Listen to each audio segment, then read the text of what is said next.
centrándome en un tema puntual y es sobre los distintos tipos de herencia que se han tratado de definir. Herencia genética, epigenética, por ahora mi trabajo está ahí, pero hay muchos más.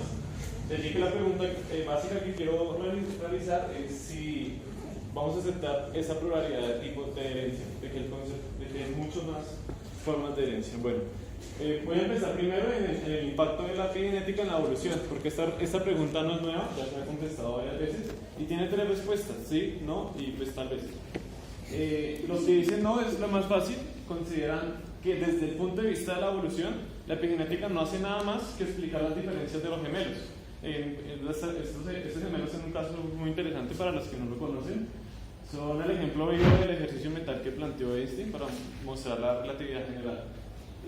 Uno fue viajero del espacio y pues llegó mucho más envejecido que el otro. Entonces, para los que consideran que no, las explicaciones epigenéticas solo son una aproximación en el sentido de la filosofía y la biología de causas próximas, no tienen nada que ver con la evolución de los organismos.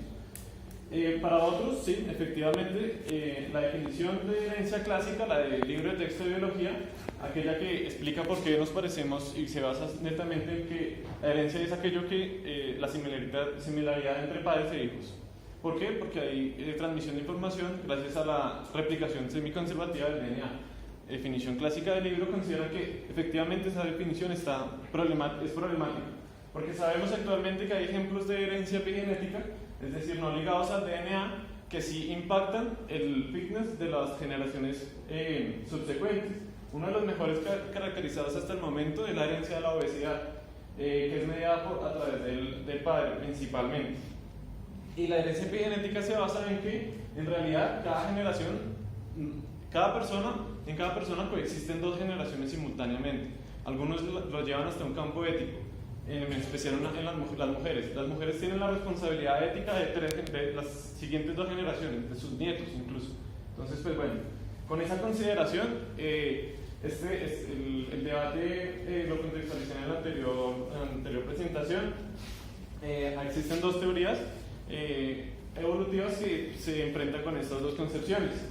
Algunos pues, se proclaman que es hora de extender la síntesis evolutiva moderna y los otros es que no, en realidad pues está bien. ¿Por qué está bien?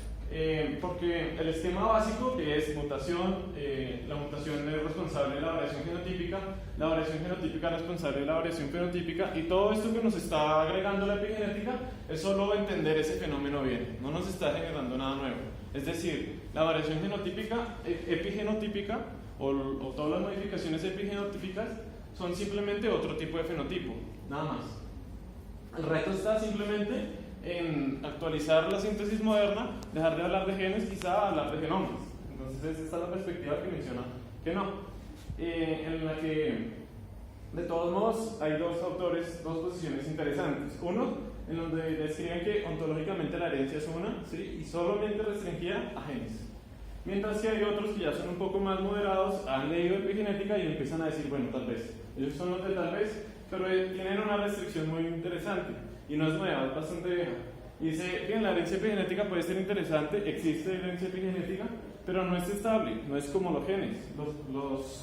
Que incluso Dawkins lo definió en su libro de Gen Egoísta, no son ese cristal eterno que nos permite rastrear la unidad de toda la vida. Entonces, muchas publicaciones y muy recientes mencionan que en realidad para hablar de evolución no tenemos que hablar de nada más que de DNA, de cambios en las frecuencias alélicas en el seno de las poblaciones. De ahí que esta perspectiva trata de eliminar el impacto o eliminar esta concepción de herencia independiente, mantener la unicidad del concepto de herencia eliminando la epigenética.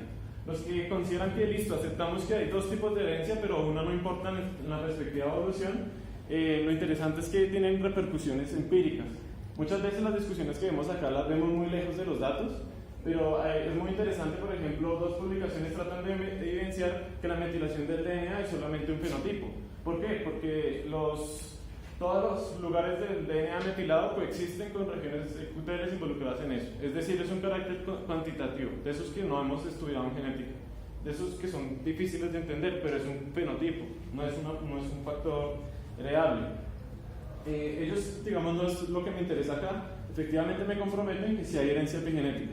pero aún así vamos a mirar si impacta o no sobre la evolución. Sobre los que mencionan que no hay un impacto en la evolución porque no es estable, también tienen evidencias experimentales muy interesantes. Por ejemplo, con la metilación del DNA. La metilación del DNA pasa algo muy interesante, y es que hay diferentes puntos en donde hay una eliminación total de ese marcaje. De allí que es una herencia débil. Incluso ese concepto, o soft inheritance, ese concepto de marca o hace explícito que los autores, cuando hablan de herencia epigenética, hablan de otra cosa diferente a la genética. De allí que hay un compromiso ontológico por aceptar que hay dos tipos de herencia. Y lo comparan con la herencia genética. Dado que yo no tengo esa capacidad de rastrear esa estabilidad generacional de los marcajes epigenéticos, al igual que si soy capaz de rastrear esa estabilidad de la herencia genética, pues de allí que no me interesa esos aspectos, me interesan solo para investigaciones fisiológicas o de causas próximas, porque los gemelos son diferentes. Mas no creo que los descendientes de esos gemelos sean de interés evolutivo, es decir, son a los ojos de un biólogo evolutivo la misma cosa. Entonces, bien, sin embargo, sobre este aspecto, que a pesar de que ya fue caricaturizado, gracias a Dawkins, que fue el mejor exponente de la crisis ontológica que expone esto, de considerar que los genes en realidad son moléculas estables a lo largo del tiempo y que son portadoras de información, y gracias a llevar el concepto de información fue que muchos autores, David Hull, Richard Remington, consideraron que en realidad lo que está mencionando es una extraña caracterización de información que no es capaz de decir. ¿Qué es información biológica? ¿El orden de los nucleótidos?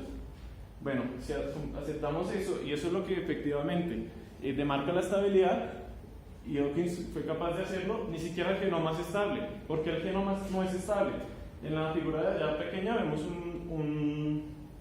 un cariotipo de la recombinación somática. Es decir, el genoma no es estable porque como unidad sufre diferentes fragmentaciones y recombinaciones. Entonces, no es tan estable como el DNA. Como vemos, el DNA sí tiene la información asegurada. El genoma no, porque está sujeto a modificaciones. Y una forma muy interesante en que los biólogos evolutivos vemos este tipo de inestabilidad del genoma es, por ejemplo, estos mapas de haplotipos. Estas son poblaciones africanas mucho más ancestrales que han tenido tiempo para tener muchísimas más historias de reproducción y no tienen haplogrupos, es decir, grupos o segmentos de cromosomas estables a lo largo del tiempo. Tienen muy pequeños, son los recuadros seleccionados. En cambio, las poblaciones europeas más recientes en tiempo sí tienen una mayor estabilidad en su genoma, pero como vemos, ya la estabilidad es gradual, no es como el DNA. Y Richard Dawkins lo menciona, el genoma no es una unidad de selección porque no es estable. Entonces vemos que distinguir herencia a partir de un criterio de estabilidad es bastante problemático. Ya estamos restringiendo que los genomas no son estables, entonces no son ni siquiera elementos de interés para la biología evolutiva. Otro más interesante es que toda esta concepción de herencia estable está hecha en una genética netamente mendeliana. ¿Qué es una genética mendeliana? Una genética de caracteres simples.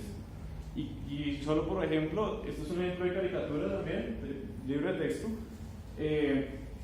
Los caracteres de herencia simple, o es decir, monogénicos, que solo un gen lo controla en la biología humana y no son asociados a enfermedades, son como 7 y son, pues, en cierta manera ridículos, en el sentido de que no son muy informativos. Por ejemplo, no sé si tiene pulgar aguilar o no. Ese es el tipo de caracteres o el tipo de genes con el que se desarrolló la biología evolutiva. La biología evolutiva real, y algunos autores lo han mencionado, es la de los caracteres cuantitativos. ¿Qué son los caracteres cuantitativos? Son aquellos caracteres en donde la heredabilidad no es estable, incluso. Hablamos de heredabilidad faltante, que es uno de los problemas de la investigación biológica más interesantes. Y hablamos de términos bastante curiosos para la filosofía de la biología, que no ha entrado a ese tipo de genética, en donde se dice, por ejemplo, que la altura humana tiene un 80% de la heredabilidad. O sea, que es el 20% restante. O sea, no que los genes eran estables, no. O sea, hay caracteres peores, 20% incluso con el color de piel, por ejemplo, que es el 80% restante. Entonces, esa discriminación de herencia débil y fuerte es bastante polémica. Si bien es bastante polémica, pero es aceptada por los que están proponiendo una teoría alterna, basada en un concepto que ellos denominan herencia inclusiva. inclusiva en el sentido de que incluye múltiples modos de herencia. Es decir, que hay herencia genética o basada en la línea germinal, que hay herencia de lo fenotípico o de lo somático a lo germinal, que es el 2, y en donde está involucrada la epigenética, herencia incluso ambiental, hablan de herencia del nicho. Pero sí, aceptan que hay diferencias ontológicas y que es herencia débil. Bien, yo no estoy de acuerdo con esto, a mí me parece un dualismo extraño que, si bien deberíamos eliminar. ¿Cuáles son los argumentos con los que quiero mencionar esto? Traje una definición de epigenética, no, como las grandes definiciones en biología, no hay consenso.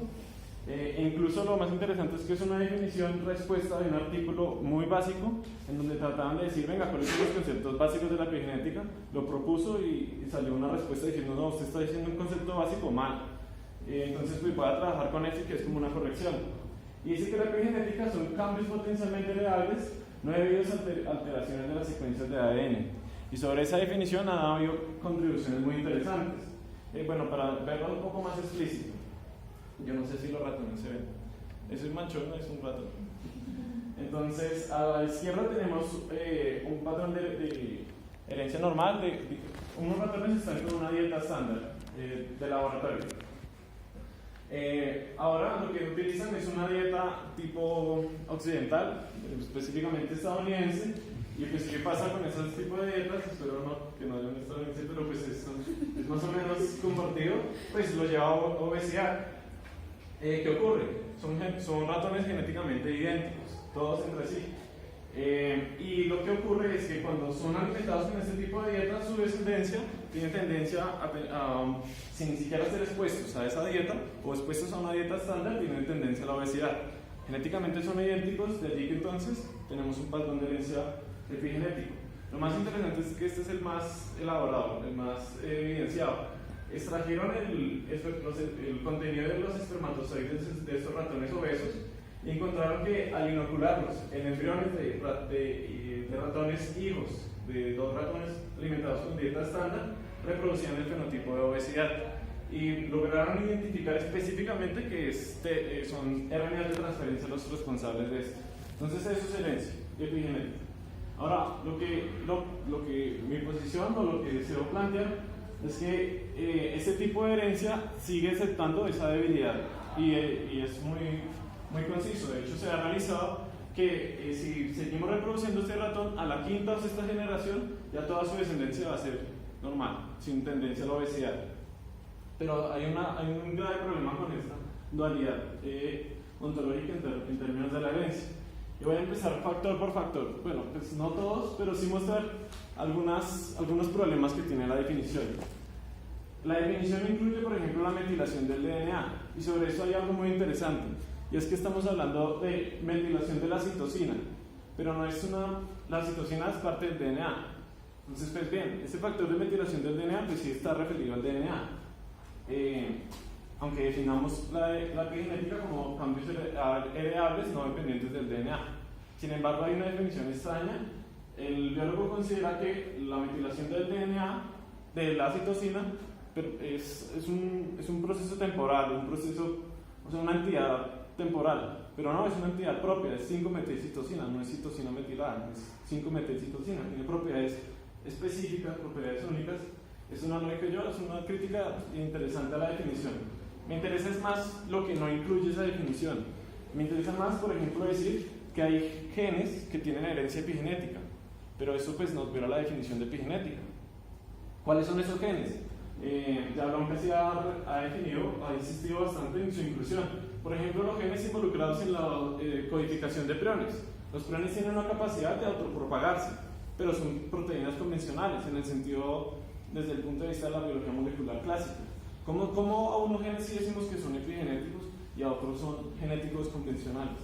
Es allí donde la intuición me dice que hay problemas en genética y epigenética, en discriminar esos dos. Creo que ese dualismo ontológico tiene problemas muy serios.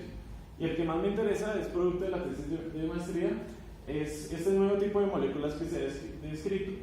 Ya pasamos de superar algunos, no todos, la consideración de decir que hay genes para el comunismo, está en literatura, sí, tal cual. Ya lo pudimos superar a decir, bueno, no, listo, está bien, seamos serios. Hay genes de proteínas. No, tampoco, ya podemos incluso superar esa discriminación. Los genes no son esa información que está codificada en el DNA.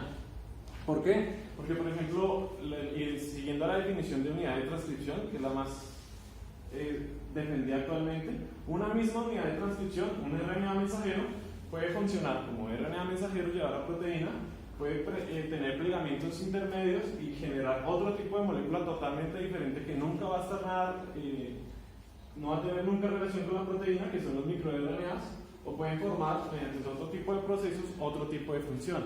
Es decir, ya ni siquiera podemos asociar a un producto proteico, a un gen, a un producto proteico. Eso ya lo superamos. Tampoco podemos asociar un producto génico a un transcrito específico. Entonces cada vez se vuelve más problemático definir gen. Y no muy interesante que traigo también a la colisión es que habíamos hecho también una discriminación de genes no codificantes, es decir, producen transcritos que no se vuelven proteínas y funcionan así, y genes codificantes. Encontramos que esa distinción tampoco nos sirve. Cada vez, cualquier concepto que se propone en genética, hay que eliminarlo al año siguiente. Se encontró que genes de microRNAs, es decir, que no se forman proteínas, sino funcionan como RNAs, pueden codificar proteínas, efectivamente sí, solo que no lo habíamos visto. Y lo interesante es que la proteína que codifica sí está relacionada con el RNA.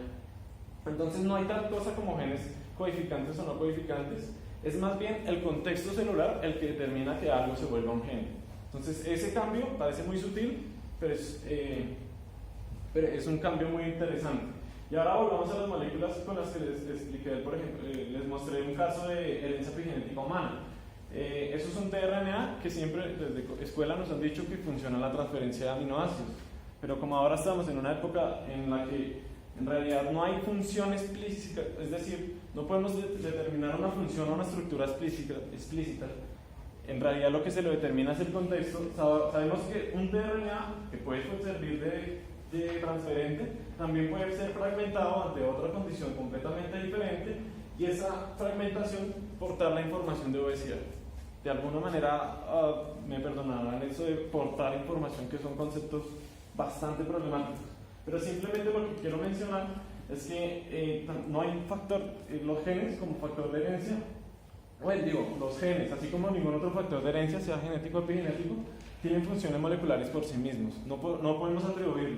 No es un gran cambio pasar ahora a decir que la metilación del DNA me explica eso que estaba faltante en los problemas de heredabilidad. No es un gran cambio decir que ahora lo que vamos a aceptar y vamos a darle la responsabilidad a la epigenética de solucionar los problemas de la biología evolutiva haciendo lo mismo, nuevas moléculas con funciones de herencia. La propuesta acá es, y un último caso que elimina, digamos, este concepto de epigenética, es el mismo padre de la epigenética.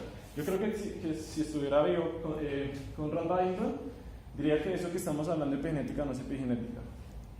En el sentido que él demostró cómo fenotipos generados por mutaciones convencionales clásicas que incluso estudiamos en la escuela, en la carrera de biología, por ejemplo, el fenotipo beta es una mutación del gen de un homeótico, puede producirse a la vez por un aspecto no genético, por un factor no genético, por ejemplo la exposición al vapor en múltiples generaciones, y cómo ese factor no genético puede llevar a que ese cambio morfológico se fije genéticamente. Él demostró el concepto de asimilación genética. Entonces de allí que considero que Conrad Bainton eliminaría lo que creemos epigenética, porque no es posible. ¿Por qué? Porque el efecto de los factores epigenéticos puede ser asimilados en factores genéticos y viceversa.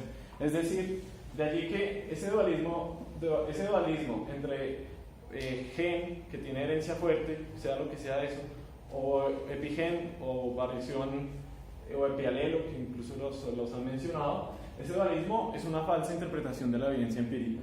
¿Qué es lo que ocurre? En realidad, no le podemos atribuir información hereditaria a moléculas particulares, se la debemos atribuir a contextos, a interacciones, a redes que involucran múltiples componentes. Sobre esta línea ya se ha hecho un gran desarrollo en donde se propuso el concepto de genoma.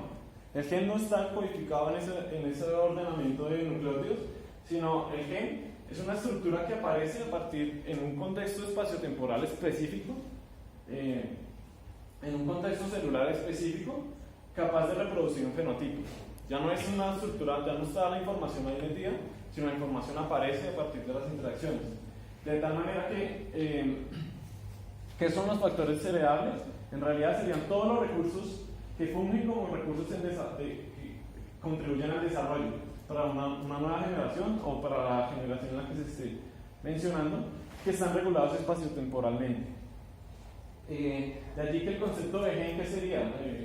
Sería la concrescencia. El concepto de concrescencia sigue el aporte de Whitehead, que lo mencionó también el profe Eugenio, el aporte de ontología de procesos que le otorgó Whitehead a Byington.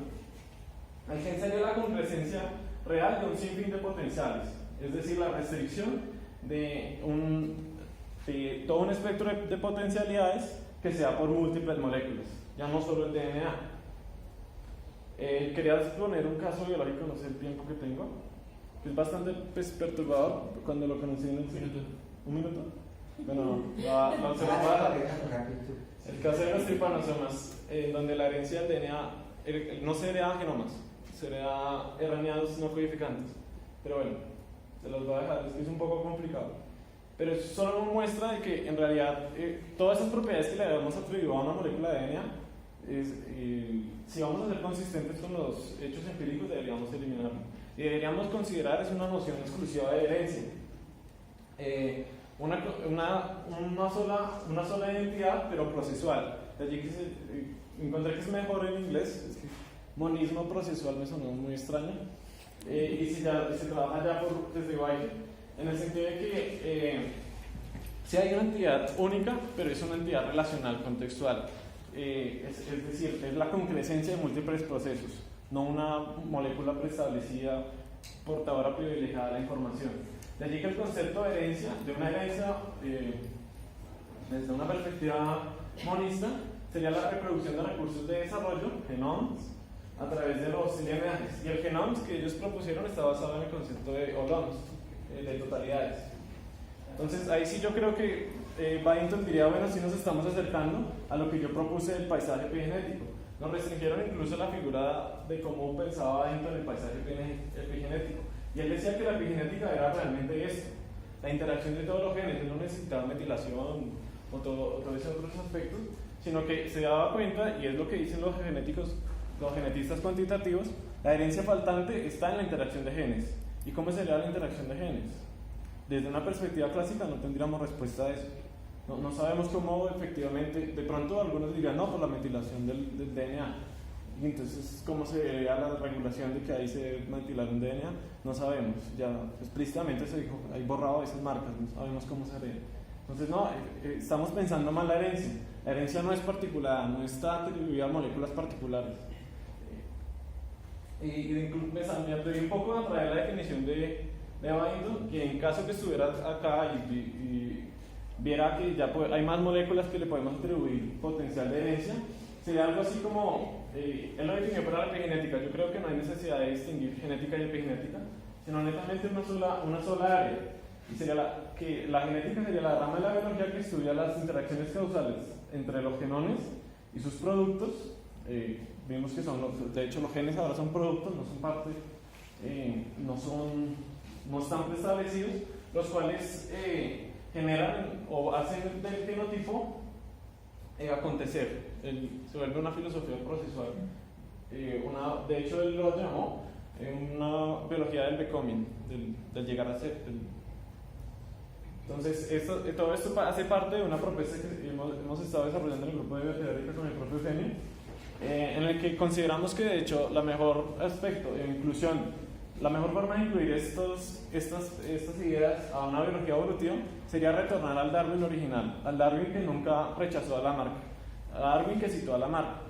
De allí que, inspirándonos un poco en movimientos de arte neoclásico, por ejemplo, que es volver a recrear todos los detalles que tenían los recuadros griegos y los que les sucedieron, volver a recrearlos. Esto es de 1918, pero introduciendo todo lo que ha otorgado la historia. Entonces, de allí que nosotros, pues, quiero considerar como volver a traer al Darwin, pero actualizarlo. De allí que sea un darwinismo neoclásico, a diferencia o en contraposición del neodarwinismo. Creo que todas estas ideas, creo que el énfasis en el gen, en una entidad que en realidad no puede portar información, ha llegado a su fin. Entonces, de hecho, la propuesta es volver a la definición muy clásica de Darwin. Evolución sería herencia con modificación, pero ya un concepto de herencia bastante diferente. De tal manera que, más específicamente, la evolución ya no sería el cambio de las frecuencias alélicas en el seno de las poblaciones, sino el cambio en la composición y distribución de los sistemas, de los recursos de desarrollo de los sistemas en desarrollo. Bueno, rápidamente las conclusiones. Pues estamos un poco espacio en las preguntas. Bueno, pues, quizás solo otro cambio que está implícito, no explícito, y me gustaría mencionarlo, es que la herencia pasa de ser de un evento específico, por ejemplo la replicación semiconservativa del DNA, a un proceso. Es decir, la herencia es concomitante al desarrollo. La herencia no se acaba con la reproducción, la herencia continúa con la reproducción, y lo cual es una observación bastante evidente en la biología humana y en cualquier otro organismo. Nosotros no somos autosuficientes desde el feto, no somos autosuficientes ni siquiera a los 18 años algunos. Pero bueno, muchísimas gracias al profesor Eugenio, líder del grupo de bioteórica, y a todos los participantes que también están acá del grupo de bioteórica.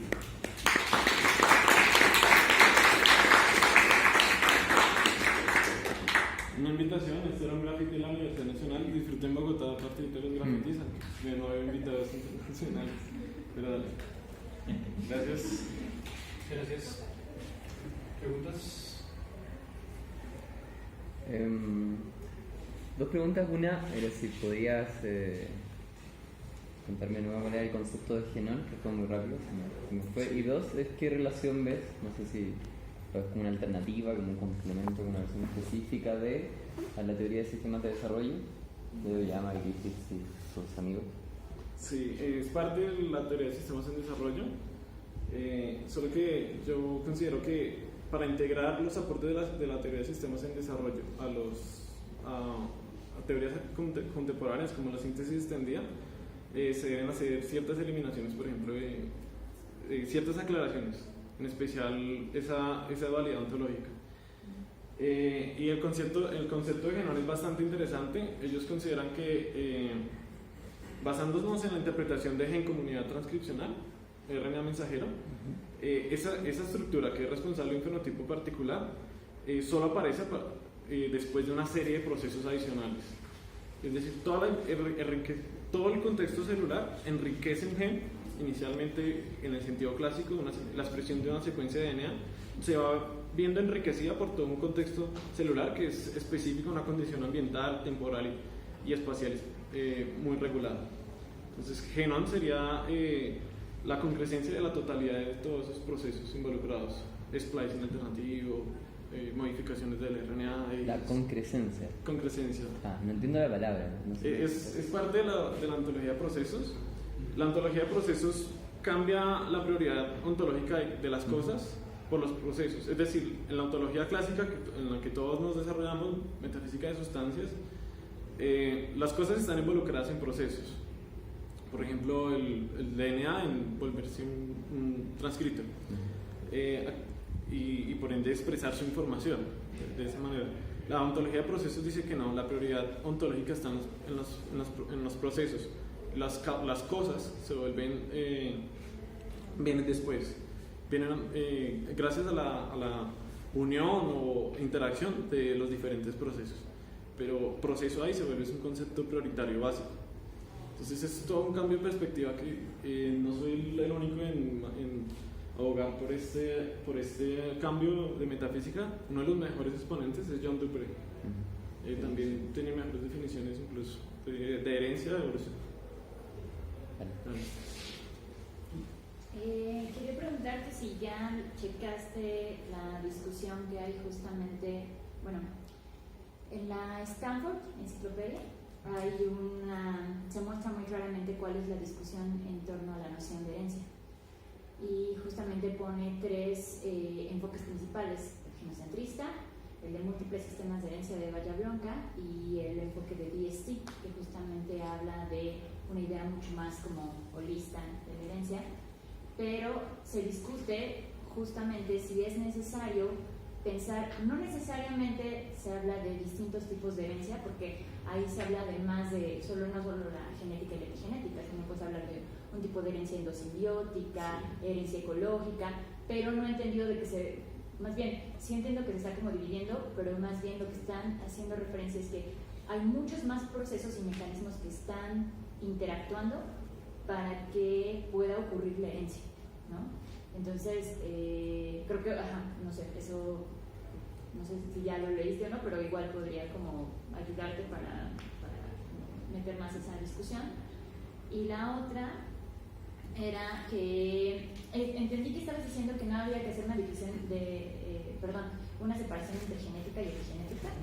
Mira, es que opino un poco diferente porque justamente la definición de epigenética que más o menos vi que llevaste a lo largo de la presentación es una definición que tiene que ver con la expresión génica. O sea, estás hablando al final de si se expresa este grupo de genes o no en función a las metilaciones, pero existen muchos otros mecanismos que, por ejemplo, Eva Jablonka marca, que no necesariamente tienen que ver con metilaciones, o sea, no tienen que ver con marcas, sino otro tipo de...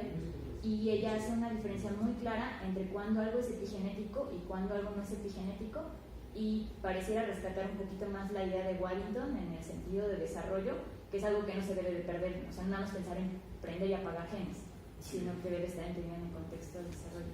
Entonces, bueno, son todavía intuiciones desarrollándose, pero yo creo que aceptar que hay genes y otra cosa que no son genes, que también se heredan, y es cierto, esa definición no incluye, eso sí lo puse yo, estructurar la membrana, por ejemplo, se hereda, los prionios o los ciclos de automantenimiento que dice Jablonka, todos esos tienen herencia no genética. Pero yo creo que aceptar ese tipo de distinción le da una prioridad al DNA, le da una prioridad a los genes clásicos, los hace pensar que esos sí tienen peso y los otros un poquito. Y esos términos de pesar, de herencia fuerte, de herencia débil, son bastante problemáticos. Yo quiero continuar con la idea de Waddington en el sentido de que hay son intercambiables, es decir, puedo tener fenocopias, lo menciono, puedo tener mismos fenotipos a partir de diferentes configuraciones, ya sea genéticas, ya sean no genéticas. Entonces yo creo que en la idea de la múltiple realizabilidad, con esa idea se puede eliminar ese tipo de distinciones, más bien hacer de la herencia algo muy inclusivo, muy grande. O sea, ya está, pero sin darle prioridades. Okay. Sí. No, sí entiendo, solo que pienso que si bien se puede pensar en una idea de herencia mucho más inclusiva o una idea de herencia amplia, no es necesario hacer equivalentes la parte de genética y epigenética, porque incluso cuando hablas de epigenética no estrictamente estás hablando de herencia. Sí, eso me parece problemático. Eso es muy problemático. Más bien sí, yo creo que son cosas que en la biología misma, o sea, en el desarrollo de la biología se va viendo que hay muchas imprecisiones en la ciencia, o sea, no siempre trabajamos con conceptos fijos y establecidos, ¿no? Sino que los mismos conceptos, justo como lo mencionaste, la idea de gen no es la misma en la genética clásica que en la genética molecular que la idea de gen que ahorita estás presentando, Sí. ¿no? Creo que...